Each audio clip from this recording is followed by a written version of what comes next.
Percentage கொடுத்துருக்காங்க, எடுத்து எழுத போறோம். பாருங்க, கார்பன் 40% கொடுத்துருக்காங்க, ஹைட்ரஜன் 6.6% கொடுத்துருக்காங்க, ஆக்சிஜன் வந்து பாத்தீங்கன்னா 53.4%. ஆல்ரெடி நமக்கு மோலார் மாஸ் தெரியும், கார்பனுக்கு 12, ஹைட்ரஜனுக்கு 1, ஆக்சிஜனுக்கு 16 எழுதியாச்சு. இப்போ நம்பர் ஆஃப் மோல்ஸ் கண்டுபிடிக்கணும். வாங்க, என்னது given mass by என்னது மோலார் மாஸ் போட போறோம். அப்ப என்ன வரும் பாருங்க, 40 divided by 12 is equal to என்ன வரும் நமக்கு 3.3 வரும். ஓகேவாமா? அடுத்து இங்க என்ன 6.6 divided by 1 is equal to 6.6 வந்துரும். அடுத்து 53.4 divided by 16 is equal to என்ன வரும் பாத்தீங்கன்னா 3.3 வரும்.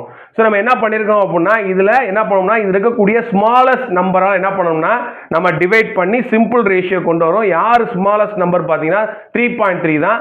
அப்ப 3.3 divided by 3.3 is equal to 1. அப்புறம் 6.6 divided by 3.3 is equal to 2. அடுத்து நம்ம வரும் 3.3 divided by 3.3 is equal to 1. இது எல்லாமே நமக்கு ஹோல் நம்பரா தான் இருக்கு.